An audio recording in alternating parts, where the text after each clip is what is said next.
देखो physical science का second chapter है, उसमें दिया हुआ है बिहेवियर ऑफ गैस। मतलब इस चैप्टर में गैस के बारे में हम लोग पढ़ेंगे। जनरली हम लोग जब क्लास 8-9 में मैटर के बारे में पढ़े थे तो उसमें बताया गया था कि पदार्थ 3 तरह के होते हैं, एक होता है सॉलिड, एक होता है लिक्विड और एक होता है गैस। ठीक है, सॉलिड के अंदर जो एटम्स होता है वो सब का सब क्या होता है, सजा हुआ रहता है। जैसे कि अगर बात करें, देखो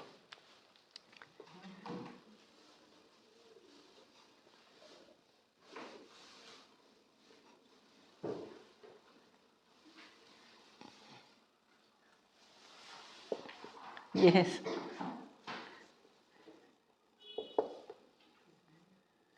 और ये मान लो लिक्विड और ये मान लो गैस है। ठीक है, देख तो सॉलिड के अंदर जो एटम्स होता है वो एकदम टाइटली पैक्ड होता है। ठीक है, उसके बीच में कोई इंटरमॉलिकुलर स्पेस नहीं होता है। इंटरमॉलिकुलर स्पेस का मतलब है कि दो एटम्स के बीच में पाया जाने वाला जगह। ये तुमको जगह दिख रहा है, इसको हम लोग बोलते हैं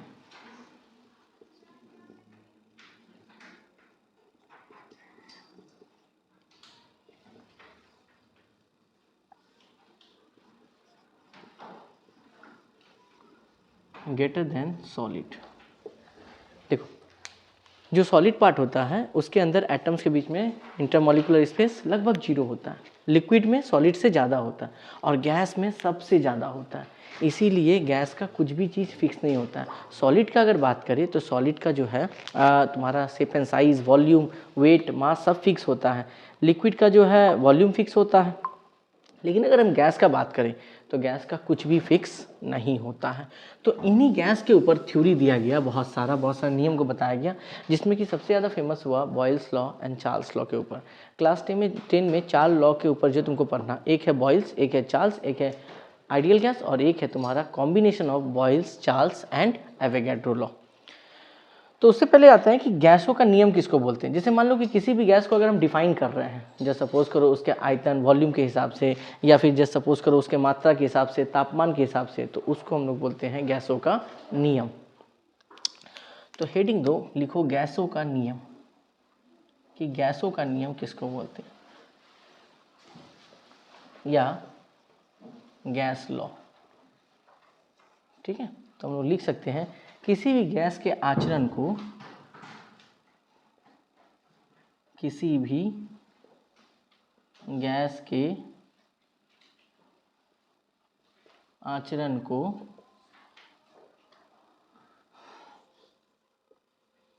दबाव, तापमान, मात्रा एवं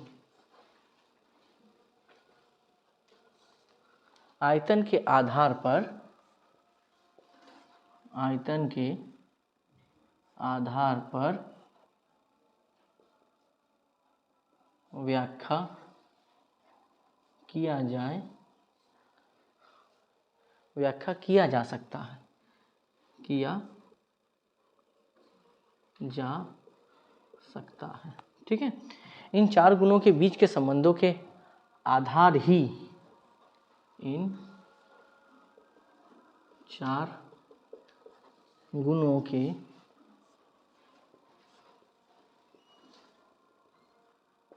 संबंधों के आधार ही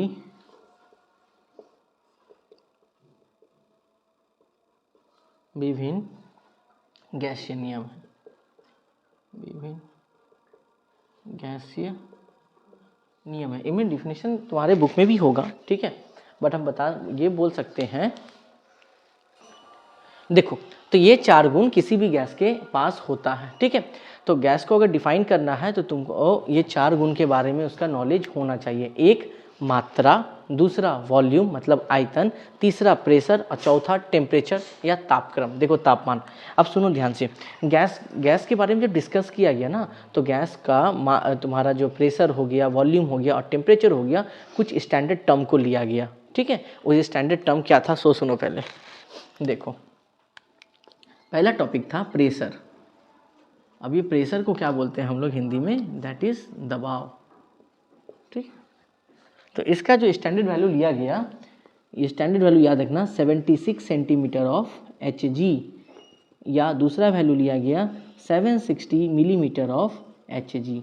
अब बात आता है Hg का मतलब क्या होता है, तो भैया Hg का मतलब होता है मरकरी, ध्यान रखना। हिंदी में इसको बोलते हैं पारा, ठीक है, इसको बोलते हैं पारा, मरकरी बोला था।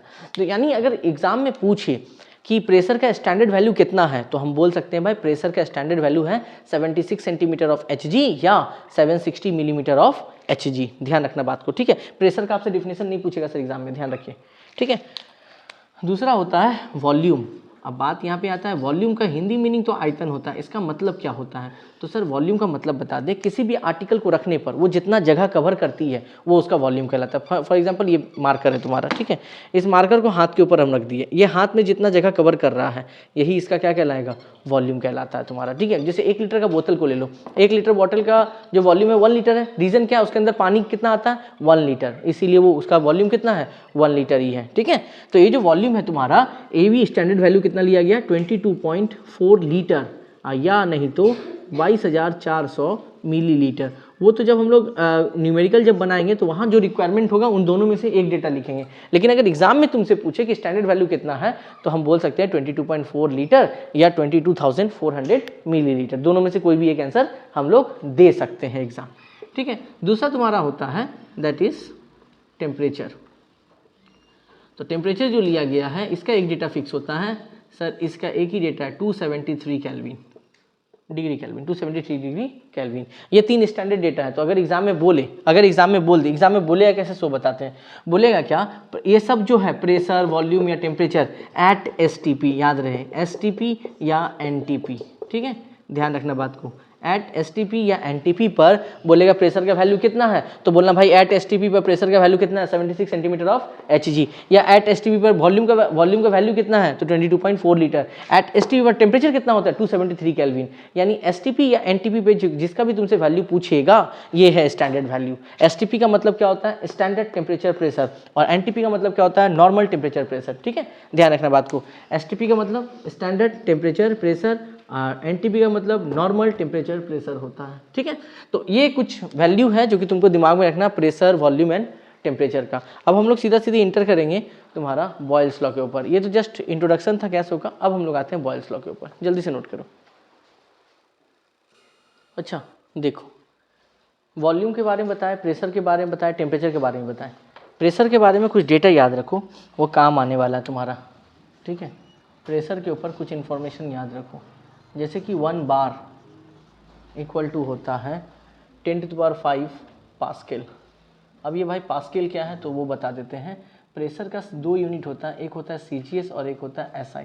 तो SI यूनिट या तो न्यूटन पर मीटर स्क्वायर बोलिए सर, और या नहीं तो इसका दूसरा नाम है क्या, पास्कल, ठीक है। और इसका CGS यूनिट होता है डाइन पर सेंटीमीटर स्क्वायर, ठीक है। तो ऐसा यूनिट या तो न्यूटन पर मीटर स्क्वायर बोलिए या तो पास्कल बोलिए, दोनों का मतलब एक ही होता है, ध्यान दें। तो 1 बार का मतलब कितना होता है 10⁵ पास्कल, ठीक है। एक वायुमंडलीय दबाव, वायुमंडलीय दबाव का मतलब होता है एटमॉस्फेरिक प्रेशर। 1 वायुमंडलीय दबाव, अगर कहीं पर लिखा रहे 1 वायुमंडलीय दबाव लिखा रहेगा या कहीं पर लिखा रहेगा 1 ATM, तो इसका मतलब क्या होता है, ठीक है, बात यहाँ पे ये आता है। तो 1 ATM का मतलब होता है, डेटा लिख दे रहे 1.01325 1.01325 इंटू 10⁵ पास्कल। PA मतलब पास्कल को दिखाते हैं, ठीक है, ध्यान रखना बात को। ये हुआ वॉल्यूम का मतलब, याद रखना वॉल्यूम में भी कुछ डेटा देते हैं। 1 लीटर का मतलब होता है 1000 मिलीलीटर, ठीक है, ख्याल रखना 1 लीटर। अच्छा अब टेम्परेचर के ऊपर कुछ बात बताना। अब एक वैल्यू आता है टेम्परेचर पे, देखो टेम्परेचर पे तुमसे क्या कर सकता है, देखो ये लिए टेम्परेचर, ठीक है। ये बात याद रखना, जब कभी भी हम लोग सेंटीग्रेड में हैं और हमको जाना केल्विन में है, ठीक है, सेंटीग्रेड से केल्विन में हमको जाना है, तो हम लोग करते हैं +273, ठीक है। और जब कभी भी हम अगर केल्विन में हैं और जाना हमको डिग्री सेंटीग्रेड में है, तो माइनस करते हैं 273। ख्याल रखिएगा सर। कैसे, तो दिखाते हैं, जैसे एग्जाम्पल तुमको समझाते हैं। ऐसे समझो, जैसे मान लो तुमको हम दिए 10 डिग्री सेंटीग्रेड, बोले केल्विन में ट्रांसफ़र करो, कुछ नहीं करना, 10 में 273 को ऐड कर दो, तो कितना हो गया 283 केल्विन हुआ। मान लो ऐसे दिए हम तुमको 20 डिग्री सेंटीग्रेड, तो कुछ नहीं, 20 के साथ कितना ऐड कर देंगे 273, तो कितना हो जाएगा 293 केल्विन हो जाएगा। ठीक है, वही है। अनदर दूसरा टाइप का बात करें, केल्विन में अगर है, मान लो तुमको हम दिए 300 केल्विन, सेंटीग्रेड में जाना है, तो इसके कितना माइनस कर देंगे 273 माइनस कर देंगे, तो कितना आ गया 27 डिग्री सेंटीग्रेड, ये आ जाएगा। मान लो तुमको ऐसा दिए 283 केल्विन, तो 283 से कितना माइनस कर देना है 273, कितना हो जाएगा 10 डिग्री सेंटीग्रेड। देखो तो मैच किया रिलेशन, है ना। तो जब भी याद रखना कि बिहेवियर ऑफ गैस में जब कभी भी हम लोग सम्स बनाएंगे, हमेशा सेंटीग्रेड से अगर क्वेश्चन रहेगा तो हम लोग केल्विन में उसको ट्रांसफ़र करते हैं, ये बात का ख्याल रहे। ठीक है, बिना केल्विन में ट्रांसफ़र किए सम्स प्रोसीड नहीं करेंगे। केल्विन सम्स का ट्रांसफ़र होना बहुत ज़रूरी है। जब तक ट्रांसफ़र नहीं होगा तब तक जो है वो सम्स नहीं बनेगा। तो केल्विन में ही ट्रांसफ़र करके बनाना। केल्विन में अगर दे दिया तो कोई दिक्कत ही नहीं है। इसको नोट करो, आगे चलते हैं हम लोग। चलो अगला लॉ में आते हैं, जिसका नाम है बॉयल्स लॉ। ये सब डेटा याद रखना, ठीक है, काम आने वाला है हम लोगों का।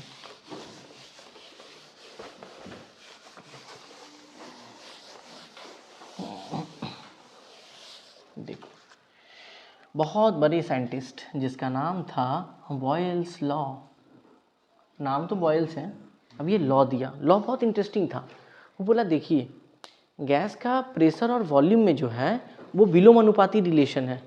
बोला कैसे, बोला देखिए, गैस का अगर आप वॉल्यूम को बढ़ाते हैं तो प्रेशर कमेगा, और प्रेशर को बढ़ाते हैं तो वॉल्यूम कमेगा। जैसे मान लो कि एक ब्रीफकेस में हम कपड़ा रख रहे हैं, ठीक है, कपड़े के ऊपर तुम प्रेशर बढ़ाओ, देखो उसका वॉल्यूम क्या होगा, घट जाएगा। वॉल्यूम मतलब जगह क्या होगा, कम लेगा ना, प्रेशर अगर बढ़ाते हैं तो। अब प्रेशर रिलीज करते हैं, मतलब प्रेशर अगर कम कर रहे हैं तो वॉल्यूम क्या हो रहा है, बढ़ रहा है। जैसे मान लो इसका अभी इतना जगह ले रहा है, ये इतना जगह ले रहा है, ठीक है, अब प्रेशर एकदम नॉर्मल है, अब प्रेशर बढ़ा रहे हैं तो देखो तो वॉल्यूम कम हो रहा है ना, कम हो रहा है ना, वॉल्यूम कम हो गया। प्रेशर बढ़ाए वॉल्यूम कम, प्रेशर कम किए वॉल्यूम क्या हो गया, बढ़ गया। And this is this relations given by Boyle's, that's why this law is called Boyle's law. ये जो रूल था, ये जो लॉ था, ये दिया कौन था, बॉयल्स। तो इसीलिए अपने नाम पे ये लॉ बनाया, जिसका नाम था क्या, बॉयल्स लॉ। बट ये कंडीशन दिया, बोला देखिए ये लॉ तभी एप्लीकेबल होगा जब आपका टेम्परेचर, ठीक है, गैस का टेम्परेचर और गैस का मात्रा दोनों कांस्टेंट हो, मतलब स्थिरांक हो।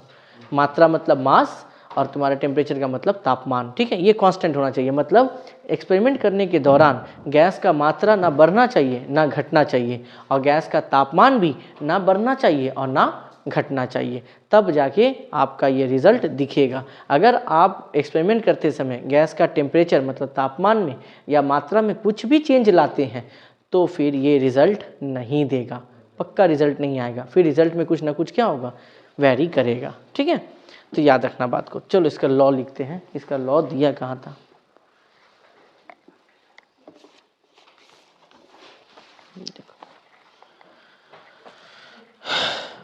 देखो बोला क्या है, स्थिर ताप पर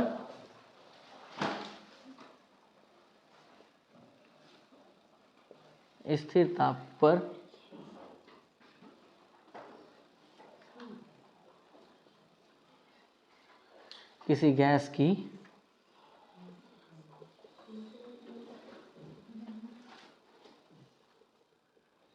निश्चित मात्रा का आयतन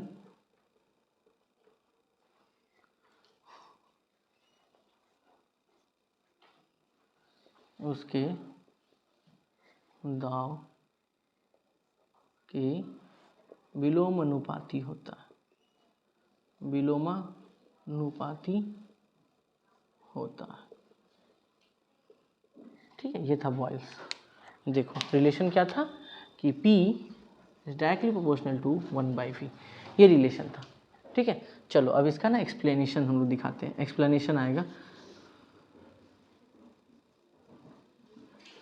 या डिराइव करने के लिए देगा, तो यहाँ पर ऐसे लिखेंगे, माना कि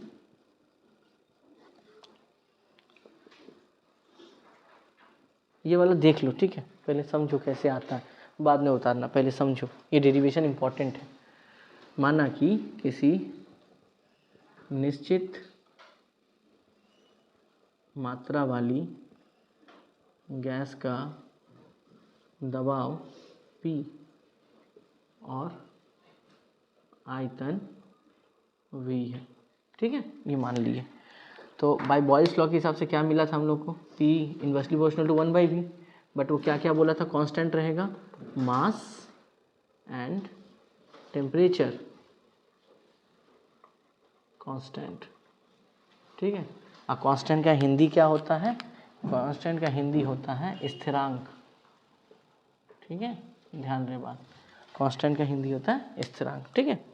अब देखिए सर, इसको बोलते हैं वेरिएशन का साइन, ध्यान रखना बात, वेरिएशन का साइन बोलते हैं। ये जब भी हटता है तो एक इक्वल टू आएगा और एक के आएगा, ये फिक्स है। ये जब भी हटेगा इक्वल टू या के आएगा, तो 1/v होगा, v क्रॉस मल्टीप्लाई होकर इधर आ जाएगा, तो क्या बनेगा, PV इक्वल टू के, इक्वेशन 1, ठीक, ये निकला। अब हम मान लेते हैं कि जब हम एक्सपेरिमेंट करने गए लैब में, उस समय गैस का प्रेशर मान लेते हैं P1 और वॉल्यूम मान लेते हैं V1, प्रेशर P1 और वॉल्यूम को क्या मान लिए, V1। तो यहाँ पे लिखेंगे माना कि दबाव P1 और आयतन V1 है, तो P की जगह P1 बैठाओ और V की जगह V1 बैठाओ, P1 V1 equal to कितना हो गया, के, है ना। अब जब हम एक्सपेरिमेंट कर लेंगे तो प्रेशर या तो बढ़ेगा या तो घटेगा, वॉल्यूम या तो बढ़ेगा या तो घटेगा, लेकिन पक्का है चेंज होगा। ऐसा नहीं है कि 10 ग्राम लेके गए तो 10 ही ग्राम आएगा, कुछ ना कुछ तो चेंज होगा, कुछ ना कुछ बदलेगा, या तो बढ़ेगा या तो घटेगा, लेकिन चेंज होगा कंफर्म, ठीक है। तो यहाँ पर हम लोग लिख सकते हैं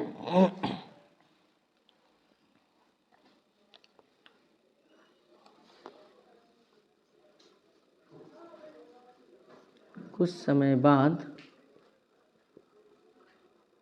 गैस का दबाव P2 और आयतन V2 है। तो P की जगह क्या बैठ जाएगा, P2, V की जगह क्या बैठा देंगे, V2, फिर भी ये क्या रहेगा, कांस्टेंट ही रहेगा, कि मतलब कांस्टेंट।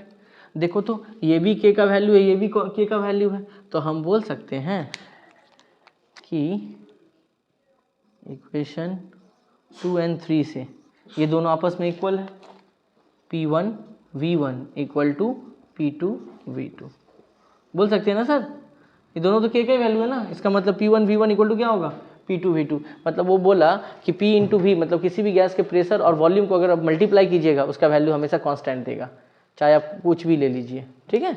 लेकिन कंडीशन ये भी था सर, यहाँ पे एक बात और लिख देना, हम लिखना भूल गए कि K इक्वल टू यहाँ पर क्या है भाई, कांस्टेंट है।